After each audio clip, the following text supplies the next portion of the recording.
यदि इस जैसे ध्वनि चैप्टर हमने पढ़ाया उसी से ये क्वेश्चन पूछा गया है कि निम्नलिखित में से सही कथन की पहचान कीजिए। तो आपको अगर मैं डायरेक्ट दिखाऊं तो मैंने बताया था कि ध्वनि के लिए मतलब ध्वनि कहाँ गमन करती है।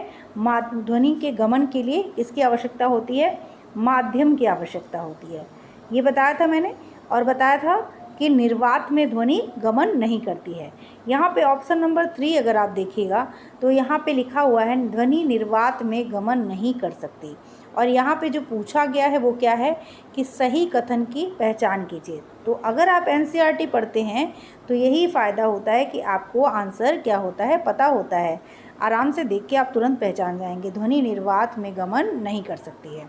यहाँ पे एक से ज़्यादा आंसर तो सही नहीं हो सकते हैं क्योंकि ऑप्शन वाला थोड़ी दिया हुआ है। तो ये ऑप्शन हमारा सही हो गया, हमने आंसर को आसानी से कर लिया। इसी तरीके के अभी जो उसके बाद हम चैप्टर पढ़ने वाले हैं वो है आपका, आप यहाँ से देखिएगा, ये प्रश्न इसलिए मैं बोल रही हूँ क्योंकि ये प्रश्न ना हर साल थोड़ा सा चेंज करके पूछा जाता है। तो ये कॉन्सेप्ट आपको पता होना चाहिए। इसमें कॉन्सेप्ट क्या है, क्वेश्चन में कहा गया है कि धातु X जो है Y को उसके लवण विलयन से विस्थापित करती है, परंतु धातु Z को उसके लवण विलयन से विस्थापित करने योग्य नहीं है। इसमें सबसे ज़्यादा क्रियाशील धातु कौन सी है? तो देखिए X Y को विस्थापित कर दे, इसका मतलब Y से X क्या है, ज़्यादा क्रियाशील है। तो जो ज़्यादा क्रियाशील धातु होती है वो कम क्रियाशील धातु को उसके लवण विलयन से विस्थापित करती है, लेकिन Z को नहीं कर पा रही क्योंकि Z इससे भी ज़्यादा क्रियाशील है। तो क्रियाशीलता का अगर देखें तो क्रियाशीलता का जो क्रम होगा, एक सेकेंड, क्रियाशीलता का क्रम होगा Z, उससे कम क्रियाशील X और उससे कम क्रियाशील Y। तो यहाँ पे सबसे अधिक क्रियाशील जो अभी क्रियाशील धातु है वो है Z। इस तरीके से आप प्रश्न को देखिए। और अभी हम लोग चलते हैं इसी चैप्टर को पढ़ने के लिए, कुछ नए चैप्टर को जहाँ से प्रश्न आपसे पूछे जा सकते हैं। हेलो एवरीवन, मात्र छोटी सी वीडियो में हम लोग साइंस के बहुत सारे टॉपिक्स जो हैं इम्पॉर्टेंट, जो कि आपके आने वाले हैं पेपर में, ज़रूर आपको देखने को मिलेंगे। उन्हीं पॉइंट्स को हम डायरेक्ट डिस्कस करेंगे। पूरी चैप्टर पढ़ने की ज़रूरत नहीं है, पूरा चैप्टर मैं नहीं पढ़ाने वाली हूँ, सिर्फ वो बताने वाली हूँ जो आपको पेपर में आएंगे। जैसे कि अगर साउंड से पढ़ना हो तो साउंड के बारे में सभी लोग जानते हैं कि साउंड का हमारे लाइफ में क्या इम्पोर्टेंस है। सभी लोग जानते हैं कि हम बहुत जो भी सुनते हैं वो साउंड ही है। तो कैसे प्रोड्यूस होती है साउंड, जो है कंपित वस्तुओं द्वारा उत्पन्न होती है, ये बात आपको जानना है। कंपन की वजह से साउंड प्रोड्यूस होता है, ठीक है। बस जो जानना है वही देखेंगे, तो वीडियो को पूरा देखिएगा ताकि आपका साइंस का रिवीजन बड़ी आसानी से हो सके। कंपन क्या होता है, किसी वस्तु के अपनी, जैसे एक पेंडुलम है, इधर से उधर जा रहा है, इधर से उधर जा रहा है, अगर उसको थोड़ा सा हिला दे रहे हैं तो इधर से उधर जा रहा, माध्य स्थिति के इधर उधर अथवा आगे पीछे होने वाली गति कंपन कहते हैं। इससे ज़्यादा कुछ पढ़ना नहीं है, ठीक है। इसके बाद हम देखेंगे इसमें मनुष्यों द्वारा ध्वनि उत्पन्न, मानवों द्वारा उत्पन्न ध्वनि कैसे होती है। तो मानवों में ध्वनि जो है वाक तंत्र यानी कंठ द्वारा, जो लैरिंग्स होता है हमारा एडम्स, ये जो लैरिंग्स है इसके द्वारा हमारी ध्वनि उत्पन्न होती है, ठीक है। ये जान लिया। उसके बाद आपको मैं फटाफट करा रही हूँ ताकि कई चैप्टर जो इम्पोर्टेंट हैं और जो पेपर में पूछे जाने वाले हैं वो आपको करा सकूँ।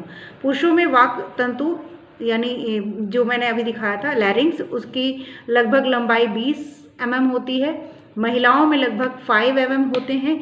बच्चों के वाक तंतु बहुत छोटे होते हैं, इसलिए पुरुषों, महिलाओं तथा बच्चों की वाक ध्वनियाँ अलग अलग होती हैं। ये 8th की बुक है और इसमें से जो भी आज 8th का रिवीजन पार्ट 1 होगा, पूरी बुक का पार्ट 2 में क्लास 7th के रिवीजन होंगे। क्लास 7th और 8th दोनों से बहुत ज़्यादा क्वेश्चन पूछे जाने वाले हैं।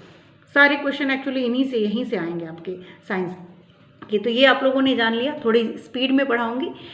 जो ज़रूरी है वही, ध्वनि संचरण के लिए अगर पूछता है कि माध्यम की आवश्यकता होती है तो बिल्कुल होती है। बिना माध्यम के ध्वनि संचरित नहीं होती है, यानी अगर बीच में माध्यम नहीं है, निर्वात है, खाली जगह है, तो वहाँ पे साउंड आपको एक सिरे से दूसरे सिरे तक नहीं जाएगी। यहाँ पे देखिएगा, ध्वनि को संचरण यानी एक जगह से दूसरी जगह तक जाने के लिए कोई ना कोई माध्यम चाहिए। जब किसी बर्तन में से पूर्णतः वायु निकाल दी जाती है तो कहा जाता है कि बर्तन में निर्वात है। यानी वो खाली है। ध्वनि निर्वात में संचरित नहीं हो सकती है। ये कॉन्सेप्ट आपसे पूछा जा सकता है। फटाफट से देखेंगे, मैं पूरा एनसीईआरटी यहाँ पे कराने वाली हूँ बहुत कम टाइम में। जितना कम समय लगेगा इसे आप मैराथन एक तरीके से समझ लीजिए कि अगर इस वीडियो को देख लेते हैं तो साइंस में आपके पूरे नंबर आ सकते हैं। पूरा मुझे लगता है कि अगर आप दोनों पार्ट देखेंगे साइंस का जो मैं कराऊंगी, पार्ट 1 और पार्ट 2 या 3 पार्ट तक जा सकता है। अगर इस वीडियो को मैं थोड़ा सा वो करूँगी छोटा करने का, तो हो सकता है कि 1-2 चैप्टर बाद में छुप कराऊँ, तो वो चीज़ आप लोग देख लीजिएगा। बिना बात किए आगे बढ़ते हैं। तो यहाँ से ये पूछा जा सकता है ध्वनि का संचरण द्रव में हो सकता है या नहीं, तो बिल्कुल हो सकता है। अगर आपको कहीं मिले तो ये आप डायरेक्ट कह दीजिएगा कि हाँ, ध्वनि का संचरण द्रव में हो सकता है। डॉल्फिन तथा व्हेल जल के भीतर इसी तरीके से संदेशों का आदान प्रदान करते हैं जैसे ये लड़का कर रहा है। ठीक है, यहाँ पे उसके बाद आपको यहाँ पे पढ़ना है जो इम्पोर्टेंट, बहुत इम्पोर्टेंट है, उसी को हम लोग देख रहे हैं। तो यहाँ से देखिएगा, ये चीज़ बहुत इम्पोर्टेंट है। कंपन का आयाम, आवर्तकाल तथा आवृत्ति। आयाम के कंपन क्या कहलाता है? किसी वस्तु का बार बार इधर उधर करना कंपन कहलाता है, और इस गति को दोलन गति भी कहते हैं। उसके बाद प्रति सेकंड होने वाले दोलनों की संख्या दोलन की आवृत्ति कहलाती है, यानी 1 सेकंड में कितने दोलन हो रहे हैं। आवृत्ति हर्ट्ज में मापी जाती है, ये पूछा जा सकता है। इसका मात्रक, इसका संकेत Hz होता है। 1 Hz यानी 1 हर्ट्ज आवृत्ति 1 दोलन प्रति सेकंड के बराबर होती है, यानी 1 सेकंड में 1 दोलन। तो कोई वस्तु यदि 1 सेकंड में 20 दोलन पूरे करती है तो इसकी आवृत्ति क्या होगी? 20 दोलन प्रति सेकंड। ठीक है, ध्वनि पैदा करने वाली वस्तु को यहाँ पे, इसके बाद यहाँ से देखिए, सिर्फ हमको इम्पोर्टेंट ही पढ़ना है, इसलिए हम रिवीजन क्लास है तो इसमें हम पूरा एक्सप्लेन नहीं करेंगे। आपको लाइव क्लासेस जो मैंने पहले ली हुई हैं साइंस की, वहाँ पे सारी चीज़ें एक्सप्लेन की हुई हैं, आप वहाँ से देख सकते हैं। और वहाँ से डायरेक्ट क्वेश्चन लाइन से पूछे गए हैं। 2021 का पेपर, 2019 का पेपर उठाएंगे, आपको लाइन से जो मैंने लाइव क्लासेस ली हैं वहाँ से पेपर आए हैं, कोई भी प्रश्न छूटा ही नहीं है। तो लाइव क्लासेस जो भी मैंने साइंस की ली हैं वो इम्पोर्टेंट है। आवृत्ति तथा आयाम किसी ध्वनि के 2 महत्वपूर्ण गुण हैं। सबसे इम्पोर्टेंट, आवृत्ति तथा आयाम किसी ध्वनि के 2 महत्वपूर्ण गुण हैं। अब इनके बारे में, और इन्हीं आवृत्ति और आयामों के आधार पर हम किस अंतर कर पाते हैं कि ध्वनि किस चीज़ की है। जैसे आपके घर में पूरे परिवार के सदस्य हैं, सभी के आवाज़ मिलते जुलते हैं, लेकिन सबके अंतर आप कर पाते हैं कि पापा बुला रहे हैं, कि भाई बुला रहा है, कि कौन बुला रहा है। गाड़ी किसकी रुकी है? पापा की गाड़ी आ गई, बच्चा बाहर पहचान जाता है। तो ये क्या है? आवृत्ति और आयाम के कारण होता है। यहाँ पे पढ़िएगा, ध्वनि की प्रबलता। ये जो बॉक्स होता है ना, इसको मत छोड़ा करिए। किसी भी अगर आप एग्ज़ाम देने जा रहे हैं, एनसीईआरटी की बुक में जो भी बॉक्स में, ब्लू बॉक्स में दिया हुआ है, वो ज़रूर पढ़ के जाइए। यहीं से आपके बहुत सारे क्वेश्चन सॉल्व हो जाएंगे। तो मैं कम से कम 7-8 नंबर के क्वेश्चन आप सिर्फ बॉक्स वालों से ही कर लेंगे। ध्वनि की प्रबलता यानी तीव्रता जो होती है, इसके आयाम पर निर्भर करती है। जब किसी कंपित वस्तु का आयाम ज़्यादा होगा तो उसके द्वारा जो ध्वनि होगी, उत्पन्न ध्वनि होगी, वो तीव्र होगी यानी प्रबल होगी। जब आयाम कम होगा तो ध्वनि मंद होगी। ठीक है, अब इस जल्दी भी हो रहा है, तो अगर आपको लगे, आपको ये पहले से अगर नहीं पढ़ा है तो आप रिवाइज करके बार बार 2-3 बार देखेंगे, आपको ये याद हो जाएगा। ध्वनि की प्रबलता यानी तीव्रता जो होती है, ध्वनि उत्पन्न करने वाले कंपन के आयाम के वर्ग के समानुपाती। उदाहरण के लिए यदि आयाम दुगना हो जाए तो प्रबलता के 4 के गुणक में वृद्धि हो जाती है। प्रबलता किसमें नापी जाती है? डेसिबल में। जो साउंड वो किसमें नापा जाता है? अगर डेसिबल आए तो सीधे डायरेक्ट डेसिबल लगाइएगा। साउंड से रिलेटेड क्या होता है? डेसिबल होता है। तो प्रबलता डेसिबल में, मात्रक में मापी जाती है। इसमें जनरल दिया रहता है कि सामान्य श्वास कितने डेसिबल होता है। तो सामान्य श्वास में जो ध्वनि निकलती है वो 10 डेसिबल की होती है। मंद जो हम फुसफुसा के बात करते हैं उसमें 30 डेसिबल की ध्वनि होती है, सामान्य यानी 30 डेसिबल। सामान्य बातचीत या वार्तालाप जब करते हैं तो 60 डेसिबल। जनरल साउंड हमारा कितना होता है? 60 डेसिबल। व्यस्त यातायात में 70 डेसिबल। औसत फैक्ट्री वगैरह से निकलने वाला जो साउंड होता है वो 80 डेसिबल। 80 डेसिबल से ज़्यादा प्रबल शोर शरीर के लिए क्या होता है? कष्टदायक होता है। ठीक है, तो अगर 80 डेसिबल से ज़्यादा शोर में हम रह रहे हैं तो हमारे हेड को, हमें प्रॉब्लम हो सकती है, शरीर को प्रॉब्लम हो सकता है। तो ऐसे शोर में नहीं रहने की कोशिश करनी चाहिए। इसके बाद हम देखेंगे कि आवृत्ति की तीक्ष्णता तथा तारत्व को निर्धारित करती है। आवृत्ति ध्वनि आवृत्ति जो होती है वो क्या करती है, तीक्ष्णता अथवा तारत्व को, मतलब तीखी आवाज़ नहीं होती, पतली होती है और बहुत तीक्ष्ण होती है, तो वो चीज़ है वो किससे निर्धारित होती है, आवृत्ति से। जो आवृत्ति होती है वो ध्वनि की तीक्ष्णता या तारत्व अथवा तारत्व को निर्धारित करती है।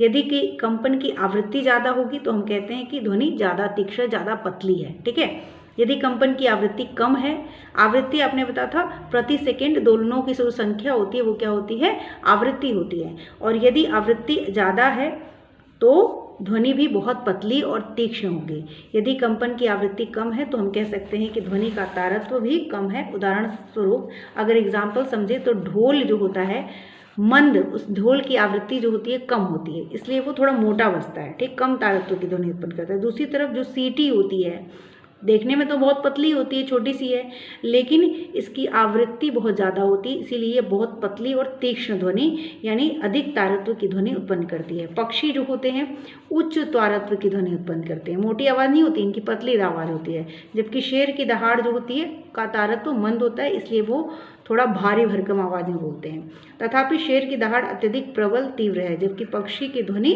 दुर्बल होती है, ठीक है। तीव्रता ज़्यादा है क्योंकि आयाम ज़्यादा है। यहाँ पे शेर की दहाड़ का आवृत्ति कम है लेकिन जो तीव्रता है वो ज़्यादा है, आयाम जो है वो ज़्यादा है। तो सामान्यतः एक महिला की आवाज़ पुरुष की अपेक्षा अधिक आवृत्ति की एवं अधिक तीखी होती है, ये देख लिया। उसके बाद श्रव्य और पराश्रव्य तरंगे, अश्रव्य तरंग ध्वनियाँ कितने के परास की होती हैं ये पूछा जाता है। तो कुछ जंतु 20,000 हर्ट्ज से ज़्यादा आवृत्ति की ध्वनियों को भी सुन सकते हैं।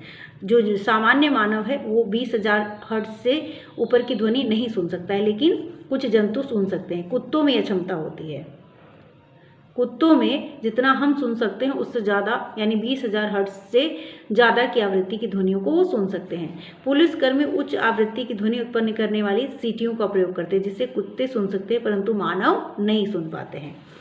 जाने माने पराश्रव्य ध्वनि उपकरण जो चिकित्सा के क्षेत्र में अनेक समस्याओं के अनुसंधान एवं निदान के लिए उपयोग होते हैं, वो 20,000 हर्ट्ज से अधिक आवृत्ति पर कार्य करते हैं। लगभग 20 कंपन प्रति सेकंड यानी 20 हर्ट्ज से कम आवृत्ति की ध्वनियाँ भी मानव नहीं सुन सकता है, और 20,000 हर्ट्ज से अधिक की आवृत्ति की ध्वनियाँ भी मानव के कान द्वारा संसूचित नहीं होती हैं। तो मानव सुनता क्या है, 20 हर्ट्ज से कम आवृत्ति की ध्वनियाँ मानव कान द्वारा संसूचित नहीं की जा सकती। ऐसी ध्वनियाँ क्या कहलाती हैं, अश्रव्य ध्वनि। मतलब 20 हर्ट्ज से कम की जो ध्वनियाँ होती हैं वो मानव के द्वारा नहीं सुनी जा सकती, ये अश्रव्य ध्वनियाँ कहलाती हैं।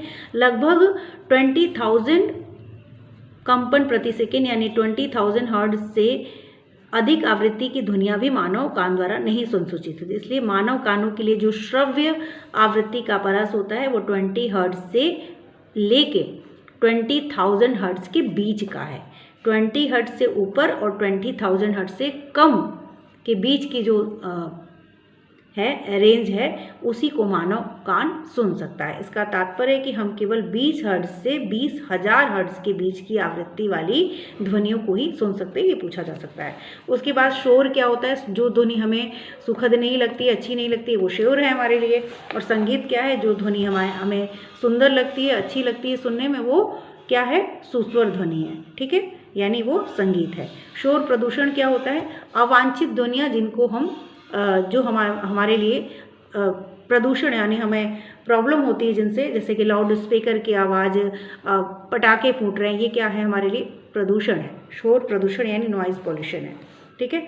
नॉइज़ पॉल्यूशन से क्या क्या हो सकता है आप सभी जानते हैं, हाई ब्लड प्रेशर हो सकता है, निद्रा आ सकती है, चिंता, स्वास्थ्य संबंधी जितने विकार हैं वो सब हो जाते हैं।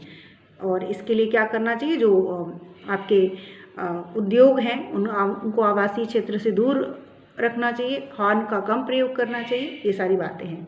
चैप्टर के बाद अगर हम देखें तो संश्लेषित रेशे और प्लास्टिक में, तो रेशे दो प्रकार के होते हैं, एक होते हैं प्राकृतिक रेशे और दूसरे होते हैं मानव निर्मित अथवा संश्लेषित रेशे।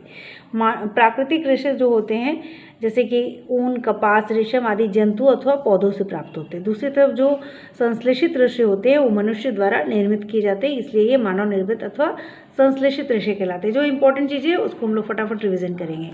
संश्लेषित रेशे, अब जो भी यहाँ पे देखेंगे आप, तो बहुलक क्या होता है? बहुलक जो होता है बहुत सारी इकाइयों के दोहराने से बहुलक बनता है, ठीक है। तो बहुलक प्रकृति में भी पाए जाते हैं, जैसे कपास क्या है, एक बहुलक है, और ये पूछा जा सकता है, जिसे हम सेलुलोज कहते हैं।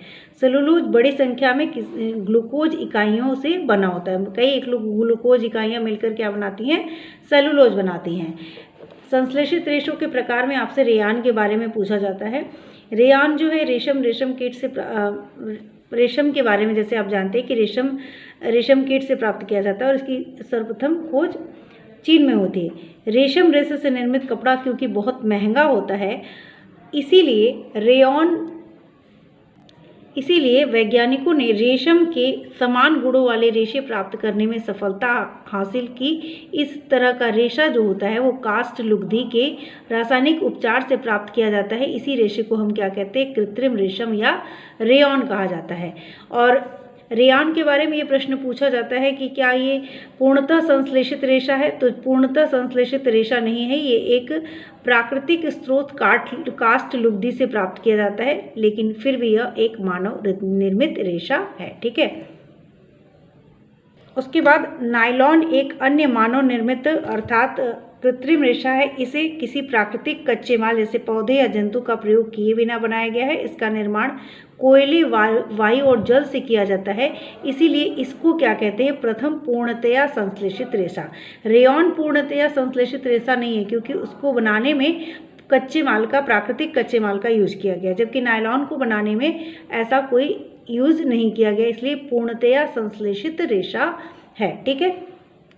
पॉलिस्टर क्या होता है? पॉलिस्टर भी एक संश्लेषित रेशा है। पॉलिस्टर एक अन्य कृत्रिम रेशा है। इस रेशे से निर्मित कपड़े में सरलता से सिलवटें नहीं पड़ती हैं, ठीक है।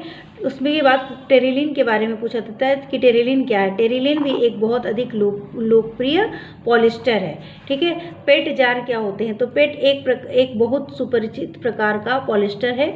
इसका इस्तेमाल बर्तन, बोतलें, तार, फिल्म और अन्य बहुत से उपयोगी उत्पादों के निर्माण के लिए किया जाता है।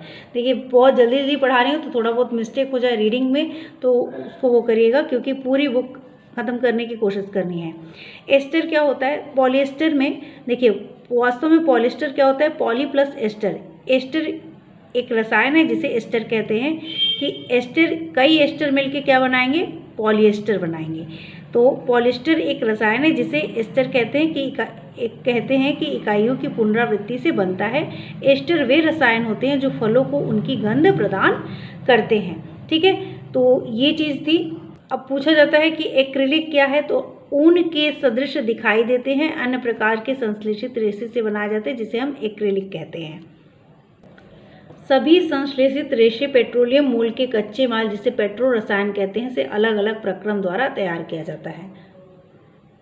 अब प्लास्टिक के बारे में जानेंगे। घर में हम लोग बहुत सारी प्लास्टिक के सामान यूज़ करते हैं। प्लास्टिक क्या होता है? तो देखिए, प्लास्टिक जो होता है, एक सेकेंड, प्लास्टिक भी कृत्रिम रेशों की तरह प्लास्टिक भी एक बहुलक है, और ये तिर्यकबद्ध क्रॉसबद्ध इसका स्ट्रक्चर होता है तथा अन्य में रैखिक होती है। केवल रैखिक नहीं होती है। ऐसा कोई कहे कि प्लास्टिकों में इकाइयों की व्यवस्था एक ही प्रकार की नहीं होती, कुछ में तिर्यकबद्ध होती है, कुछ में रैखिक होती है, ठीक है। अब यहाँ पे आता है थर्मोसेटिंग प्लास्टिक क्या होता है, थर्मोप्लास्टिक क्या होता है। तो ऐसा प्लास्टिक जो गर्म करने पर सरलता से विकृत हो जाता है और आसानी से मुड़ जाता है, थर्मोप्लास्टिक कहलाता है। जैसे पीवीसी और पॉलीथीन थर्मोप्लास्टिक के उदाहरण है, तो ये आपको याद होना चाहिए।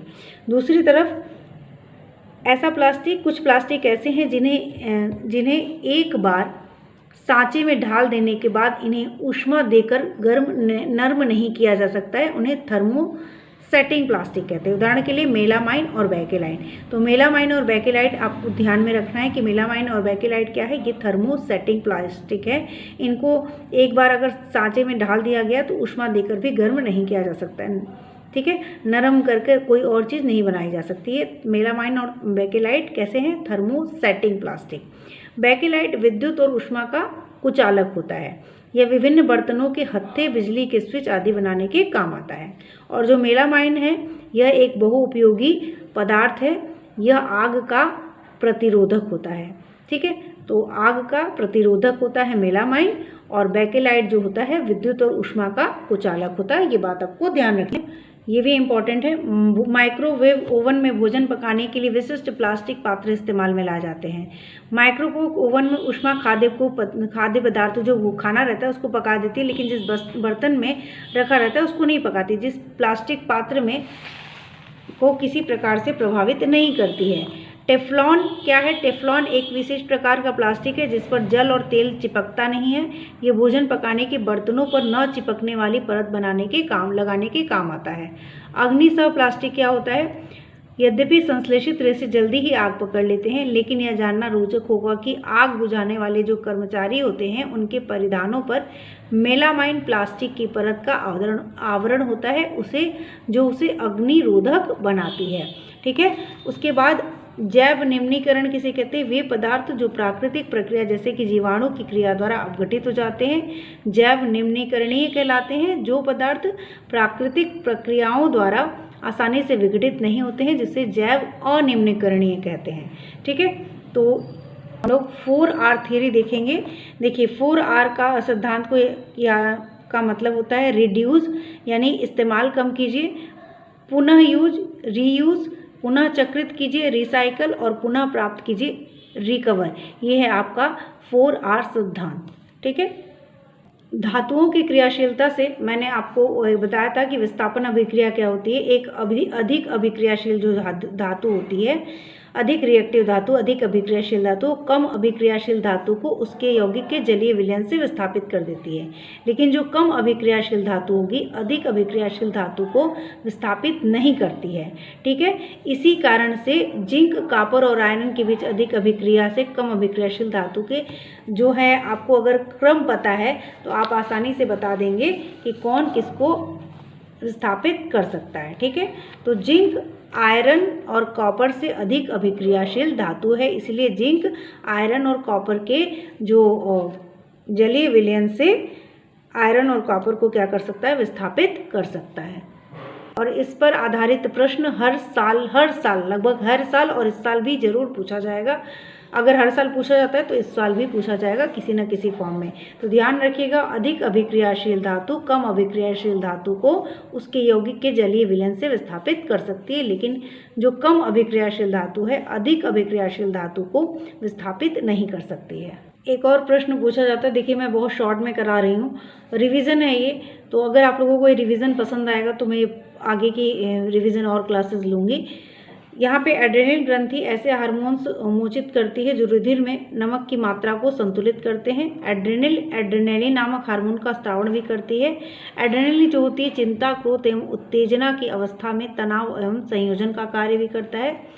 और चीज़ देखिएगा जो पूछा जाता है, एड्रेनल तथा थायराइड ग्रंथि पीयूष ग्रंथि द्वारा स्रावित हार्मोन्स के माध्यम से मिले आदेश के अनुसार ही अपने हार्मोन्स का स्रवण करती है। पीयूष ग्रंथि वृद्धि हार्मोन्स भी स्रावित करती है जो व्यक्ति की सामान्य वृद्धि के लिए जरूरी है। ठीक है। तो ये रहा आज का वीडियो। अगर आपको अच्छा लगेगा तो हम आगे की भी 2 दिन में आपका पूरा करा देंगे, लेकिन पहले मैं इसका रिस्पॉन्स ज़रूर देखना चाहूँगी। Thank you.